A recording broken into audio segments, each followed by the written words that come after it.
শীতের শেষে বসন্ত সবে শুরু হয়েছে। নদীর ধারে ছিল এক সুন্দর সবুজ ঘাসের জমি।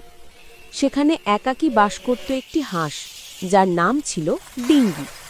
ডিঙ্গি খুব সহজ সরল আর শান্ত স্বভাবের ছিল। সে প্রতিদিন সকালে নদীতে সাঁতার কাটত, দুপুরে ঘাস খেত আর সন্ধ্যায় নিজের ছোট্ট বাসায় ফিরে আসত। একদিন ডিঙ্গি দেখল নদীর ওপারে ঘন ঝোপের আড়ালে একটি নতুন বাসা তৈরি হচ্ছে। তিনি কৌতূহলী হয়ে কাছে গেল এবং দেখল সেটি একটি শিয়ালের বাসা। শেয়ালটির নাম ছিল রন্টু। রন্টু শেয়াল দেখতে বেশ ধূর্ত হলেও ডিঙ্গির সাথে তার প্রথম আলাপ বেশ ভালোই হলো। রন্টু নিজেকে খুব বন্ধুত্বপূর্ণ হিসাবে তুলে ধরল। রন্টু শেয়াল ডিঙ্গিকে মিষ্টি কথায় ভুলিয়ে তার সাথে বন্ধুত্ব পাতালো। ডিঙ্গি সহজ সরল হওয়ায় রন্টুকে বিশ্বাস করে ফেলল। তারা দুজন মিলে রোজ গল্প করত। রন্টু ডিঙ্গির কাছে বিভিন্ন বনের গল্প বলতো আর ডিঙ্গি মনোযোগ দিয়ে শুনত। একদিন রন্টু ডিঙ্গিকে বলল, চলো বন্ধু, আজ আমরা দুজন একসঙ্গে নদীতে মাছ ধরতে যাই। ডিঙ্গি খুশি মনে রাজি হল।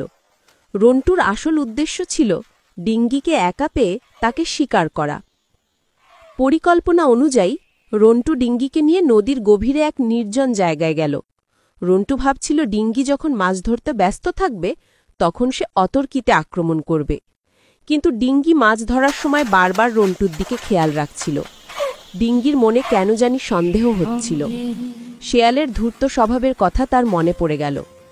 ডিঙ্গি মাছ ধরতে ধরতে হঠাৎ ডুব দিল এবং রন্টু শেয়ালের খুব কাছ থেকে সাঁতরে অন্য পাড়ে চলে গেল। রন্টু কিছু বুঝে ওঠার আগেই ডিঙ্গি চিৎকার করে বলল, রন্টু ভাই, আমি জানতাম তুমি আমাকে ফাঁদে ফেলার চেষ্টা করবে। আমি তোমার সাথে বন্ধুত্ব করেছি, কিন্তু আমি বোকা নই। রন্টু হতভম্ব হয়ে দেখল ডিঙ্গি নিরাপদে অন্য পাড়ে চলে গেছে। রন্টু শেয়াল তার ভুল বুঝতে পারল। ডিঙ্গির বুদ্ধিমত্তা তাকে অবাক করে দিল।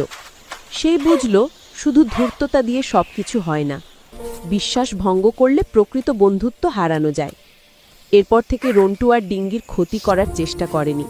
তারা নদীর দুই পারে তাদের নিজস্ব জীবনযাপন করত, কিন্তু রন্টু ডিঙ্গিকে সম্মান করতে শিখল। গল্পের শিক্ষা: কারো সাথে বন্ধুত্ব করার আগে তার উদ্দেশ্য সম্পর্কে সতর্ক থাকা উচিত।